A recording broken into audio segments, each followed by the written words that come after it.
Through kick boxing and boxing. হ্যাঁ, এই যে মুভমেন্টসগুলো আছে কিক বক্সিং অ্যান্ড বক্সিং, এটা ফেস পাঞ্চকে ইভেট করতে খুব হেল্প করে। তো পার্টিকুলারলি এইগুলো যদি তুমি শিখে নিতে পারো বা হু এভার লার্নিং দিস মুভমেন্টস,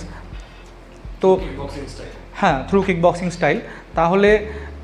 রোডেও যে কোনো রকম কোনো কনফ্রন্টেশন হলে, সেটা স্ট্রিট ফাইট হলে খুব ইজিলি সেটাকে তুমি ইভেট করা তুমি শিখে যাবে, কারণ তোমার একটা মাসেল মেমোরি তৈরি হবে থ্রু ট্রেনিং।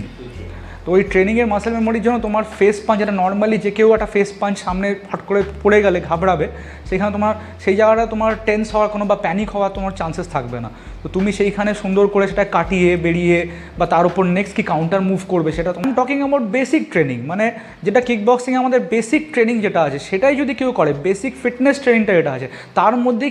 সে কিন্তু সেলফ ডিফেন্স প্রোগ্রামটা খুব ভালো করে শিখে নিতে পারবে, মুভমেন্টসগুলো খুব ভালোভাবে শিখে নিতে পারবে এবং সে স্ট্রিট স্মার্ট, স্ট্রিট অ্যালার্ট এবং স্ট্রিট কনফিডেন্ট হয়ে যাবে।